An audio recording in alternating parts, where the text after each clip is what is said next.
Britain के प्रधानमंत्री Boris Johnson ने शनिवार को अपनी मंगेतर कैरी साइमन से सीक्रेट सेरेमनी में शादी कर ली है।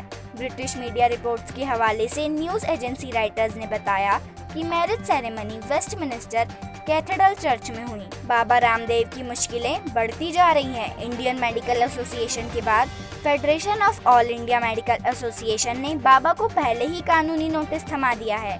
अब federation of resident doctors association India ने 1 जून को देश भर में काला दिवस मनाने का ऐलान किया है। पहलवान सागर धनखड़ हत्याकांड के मुख्य आरोपी 2 बार के ओलंपिक पदक विजेता पहलवान सुशील कुमार की 6 दिन की पुलिस रिमांड आज खत्म हो रही है। दिल्ली पुलिस ने सुशील को दिल्ली की रोहिणी की कोर्ट में पेश किया, जहां सुनवाई के दौरान उसे फिर से 4 दिन की पुलिस रिमांड में भेज दिया गया है। हालांकि सुशील के वकील ने इस रिमांड का विरोध किया है। एंटीगुआ की सरकार को डोमिनिका से मेहुल चोकसी को सीधे भारत भेजने की अपील करना महंगा पड़ गया है। एंटीगुआ में विपक्षी पार्टियों ने सरकार को घेरना शुरू कर दिया है।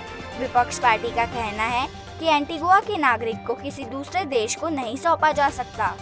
तीरथ सिंह रावत जब से उत्तराखंड के मुख्यमंत्री बने हैं, तब से ही अपने बयानों को लेकर चर्चा में बने हुए हैं। अब एक बार फिर तीरथ सिंह रावत अपने एक ऐसे ही बयान को लेकर चर्चा में आ गए हैं। इस बार उनकी जुबान फिसल गई और उन्होंने दावा कर दिया कि उत्तराखंड में आज़ादी के बाद से कभी चीनी नहीं दी गई। कोरोना की उत्पत्ति की नई सिरे से जांच को लेकर अमेरिका, ब्रिटेन विश्व स्वास्थ्य संगठन पर दबाव बना रहे हैं। इस बीच एक ऐसा सनसनीखेज दावा किया गया है जो चीन के नापाक मंसूबों की ओर इशारा कर रहा है। जानकारी के मुताबिक एक नई स्टडी में यह दावा किया गया है कि चीनी वैज्ञानिकों ने वुहान लैब में ही कोविड-19 को तैयार किया और फिर इसके बाद इस वायरस को रिवर्स इंजीनियरिंग वर्जन से कवर करने की कोशिश की, जिससे यह लगे कि कोरोना वायरस चमगादड़ से प्राकृतिक रूप से विकसित हुआ है।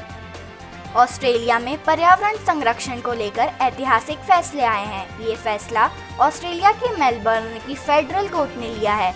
उसने कोयला खदान को लेकर सरकार के खिलाफ किए मुकदमे में याचिकाकर्ता 8 बच्चों के पक्ष में फैसला दिया है।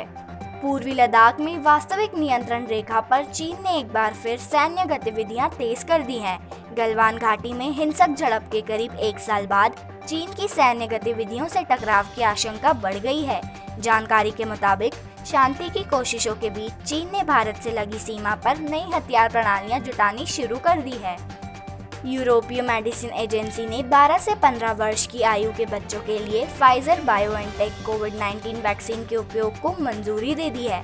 फाइजर बायोएनटेक के टीके को 27 सदस्य देशों के यूरोपीय संघ में सबसे पहले अनुमति मिली थी। EMA के वैक्सीन रणनीति प्रबंधक मार्को कैवेलरी ने कहा कि यूरोपीय संघ के नियामक को बच्चों और किशोरों के लिए टीके के इस्तेमाल को मंजूरी देने के लिए आवश्यक आंकड़े मिले थे और डाटा से पता चलता है कि यह कोविड-19 के खिलाफ अत्यधिक प्रभावी है। मलेशिया में हर रोज आने वाले कोरोना मामलों का आंकड़ा 8,000 से अधिक हो गया है, जिसके कारण सरकार ने देश भर में लॉकडाउन का ऐलान कर दिया है। लॉकडाउन के पहले चरण में सभी सोशल व इकोनॉमिक सेक्टरों के संचालन की अनुमति नहीं होगी, केवल आवश्यक इकोनॉमिक सेवाओं को छूट दी जाएगी। भारत में कोरोना वायरस की घातक तेज लहर जिस तेजी से उभरी थी, उतनी ही तेजी से उतार पर है। इधर वायरस पर नियंत्रण के प्रमुख साधन वैक्सीनेशन की धीमी गति से जनता निराश है। शुरुआती तेजी के बाद वैक्सीन अभियान लड़खड़ा गया है। अनुमान है इस रफ्तार से साल के अंत तक 35% लोगों को ही वैक्सीन लग पाएगी। मालेरकोटला जिले के गांव कुठाला में पूर्व सैनिक के परिवार के 3 सदस्यों ने आर्थिक तंगी के चलते सामूहिक रूप से जहर खा लिया है। मृतकों में पूर्व सैनिक की पत्नी, बेटी व पत्नी की मां शामिल है। पुलिस ने बताया कि मृतकों के शव को पोस्टमार्टम के लिए भेज दिया है। आत्महत्या के पीछे का कारण आर्थिक तंगी हो सकती है। पूर्व सैनिक गुरप्रीत सिंह की बीमारी के चलते 2 साल पहले मौत हो गई थी। लुधियाना से श्रीनगर के बीच 501 किलोमीटर के रेल ट्रैक का निर्माण कार्य तेज गति से चल रहा है। रेल मंत्री ने अप्रैल 2023 से लुधियाना से कश्मीर के लिए ट्रेन शुरू करने का दावा किया है। चिनाब पर बने दुनिया के सबसे ऊंचे रेलवे पुल से यह ट्रेन गुजरेगी। इस ट्रेन के शुरू होने पर लुधियाना से श्रीनगर के बीच का 16 घंटे का सफर मात्र 10 घंटे में पूरा होगा। फिलहाल कटरा से बनिहाल के बीच 111 किलोमीटर के सेक्शन में काम चल रहा है। पंजाब कांग्रेस में कई दिन से चल रही कलह सुलझाने के लिए हाईकमान ने 3 मेंबरी कमेटी बनाई है। कमेटी में पंजाब प्रभारी हरीश रावत, राज्यसभा में विपक्ष के नेता मल्लिकार्जुन खड़गे और पूर्व सांसद जेपी अग्रवाल शामिल हैं। देश में कोरोना वायरस की दूसरी लहर भले ही धीमी पड़ गई हो, लेकिन वैक्सीन को लेकर आ रहे नए बयान चिंताजनक है। हाल ही में भारत बायोटेक कंपनी ने कहा कि वैक्सीन की सप्लाई और उत्पादन की प्रक्रिया जटिल है, इसलिए कोवैक्सीन की किल्लत देखी जा रही है। इस पर कांग्रेस नेता पी चिदम्बरम ने वैक्सीन सप्लाई का सीएजी ऑडिट करने की सलाह दी है। मध्य प्रदेश में कोरोना महामारी के बीच भाजपा और कांग्रेस के बीच वायरस के नए वेरिएंट पर सियासी लड़ाई तेज हो गई है।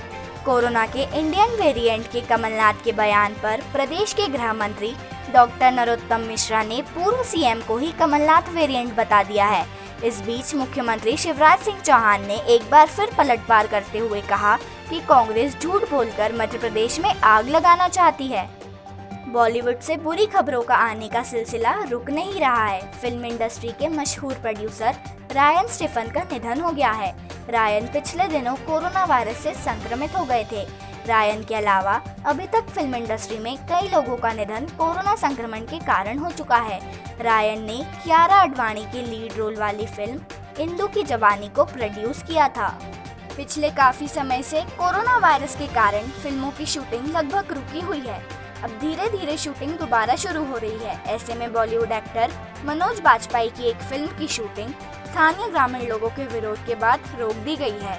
यह शूटिंग उत्तराखंड के नैनीताल में रामगढ़ ब्लॉक के सोनापानी गांव में की जा रही थी। भारतीय क्रिकेट कंट्रोल बोर्ड ने स्पेशल जनरल मीटिंग में आईपीएल 2021 के बचे हुए 31 मैचों को यूएई में कराने के फैसले पर मुहर लगा दी है। बोर्ड के उपाध्यक्ष राजीव शुक्ला और सचिव जय शाह ने इसकी पुष्टि की। बोर्ड ने कहा कि इसके लिए सितंबर-अक्टूबर विंडो को ही ध्यान में रखा गया है। यूएई भी अपने 3 ग्राउंड अबू धाबी, शारजाह और दुबई में आईपीएल के मैच कराने को लेकर खुश है। पूर्व कप्तान और मौजूदा क्रिकेट समिति के अध्यक्ष अरविंद डी सिल्वा ने बड़ा बयान दिया है।